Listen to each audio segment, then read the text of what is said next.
The river was never supposed to rise that fast, yet the moment I heard the screams echoing across the cracked wooden bridge outside the small town of Willowbend, something inside me shifted like fate, twisting my collar and forcing me to look. I remember the colors first, the muddy brown swirl of the floodwater, the pale morning sky trembling with thunder, and then the trembling figure of a girl standing waist-deep in the rushing current, her arms wrapped around herself as if she were trying to hold her world together. She looked fragile but determined, shivering, scared, and desperately trying not to cry. That was the moment everything changed.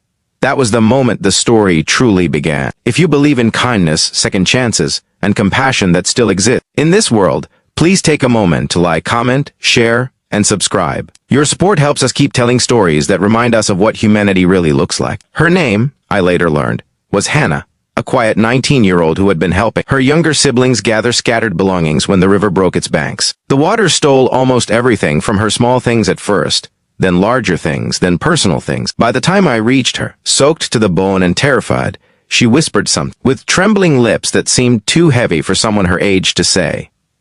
She said, "My clothes were washed away by the water. You won't look, right?" And I, with my heart beating louder than the storm above us, simply lifted my drenched shirt over my head and said, "Take my shirt." No hesitation, no second thought. Only the instinct to protect. The moment she clutched the shirt to her chest, breathing as if pulling herself back to life, I felt something shift, something sacred. She turned away as she pulled it over her shoulders, but even from behind I could see how her body softened with relief, how she stopped shivering, just for a moment, as if hope had wrapped itself around her like warm fabric. The days that followed were heavy with mud, loss, and the desperate work of rebuilding. Willowbend had always been a quiet town, a place where people waved from porches and neighbors remembered birthdays, but disasters have a way of stretching communities thin and stretching hearts even thinner. I had lived in Willowbend my whole life, working as a handyman and taking whatever jobs came my way, but that week, everyone in town became a volunteer.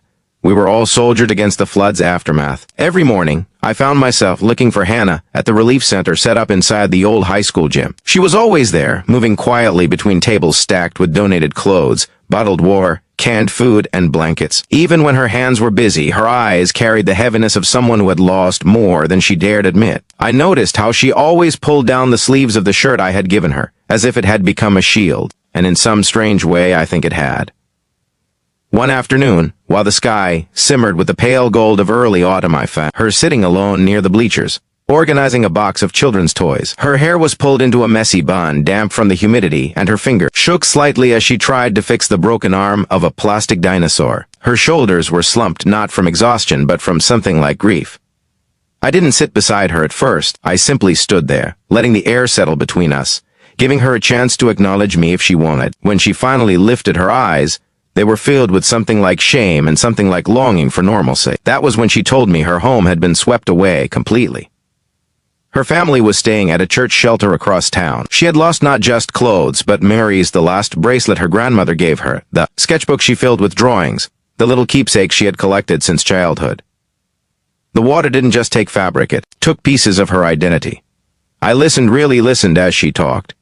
Not many people had slowed down long enough to hear her. Everyone was busy helping in big ways, but sometimes the greatest help is simply being present for someone whose world is cracking at the seams. The more she spoke, the clearer it became that Hannah wasn't just grieving physical things. She was grieving safety. She was grieving the belief that tomorrow would look anything like yesterday. Over the next week, we became unlikely partners in the recovery efforts. We hauled debris from broken homes, delivered supplies to families who couldn't leave shelters, and spent long evenings sweeping mud from abandoned storefronts. Every task brought tiny moments, quiet exchanges of gratitude, shared tired smiles, and small glimpses of who she was beneath all that fear. And every time she laughed, even softly, it felt like the world regained a missing color.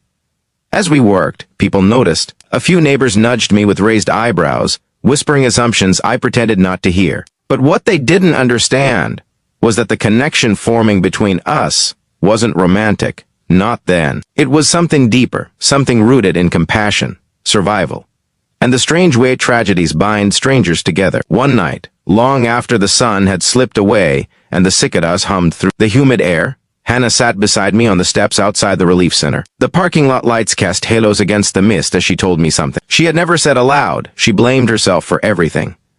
She said she had delayed her family that morning because she wanted to retrieve a little notebook of poems she kept under her mattress.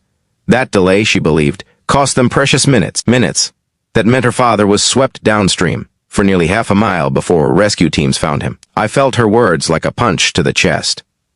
Guilt is a heavy thing, heavier than the mud we had been shoveling all week. I didn't interrupt her. I waited until her breathing slowed and her tears stopped racing her heartbeat. Then I told her something my own mother used to say: water is powerful, but love is stronger. Don't let the river steal more than it already has. She leaned her head on my shoulder, not because she saw me as a hero, but because she needed someone who didn't see her as fragile or guilty. Someone who saw her as human. As the town slowly healed, so did she. She started smiling more, helping children pick out toys from the donation tables, laughing when younger volunteers made jokes, and even drawing again, sketching little scenes of Willow Bend with pencils someone donated. And every time I saw her wearing that shirt I had given her washed, folded, worn again, it reminded me that simple acts of kindness can shape entire chapters of someone's life. The real turning point came 2 weeks later, when the community held a gathering. In the town square, an event meant to honor survivors and thank volunteers. There were candles, speeches, warm casseroles from neighbors who cooked even when their own kitchens were half ruined. As we stood among the crowd, Hannah quietly admitted that she didn't know how to thank me for everything. I told her she didn't need to. She looked up at me with eyes lighter than I had ever seen them and said she hoped one day she could help someone else the way I helped her. And that was when I realized something important. Sometimes we don't meet people by accident. Sometimes the universe brings us someone to remind us that kindness is the one thing even floodwaters can't steal. If this story touched your heart in any way, please like the video, subscribe, and share it with someone who believes in compassion and humanity. Your support keeps these stories alive. Before the story ends, please take a moment to comment below. Tell us how this story made you feel or share an experience where kindness changed your life. As the months passed, Willow Bend rebuilt piece by piece. New houses rose where broken ones had stood. Families planted new gardens, and children rode bicycles along freshly paved streets. And in the middle of it all, Hannah stood stronger than ever, no longer the trembling girl in the river, but a young woman who had faced devastation and chosen to rise. She eventually moved into a small home, rebuilt by volunteers, started college classes in nearby Raleigh, and began painting murals for the town's revitalization project. I helped when I could, but mostly, I watched her become someone she was always meant to be.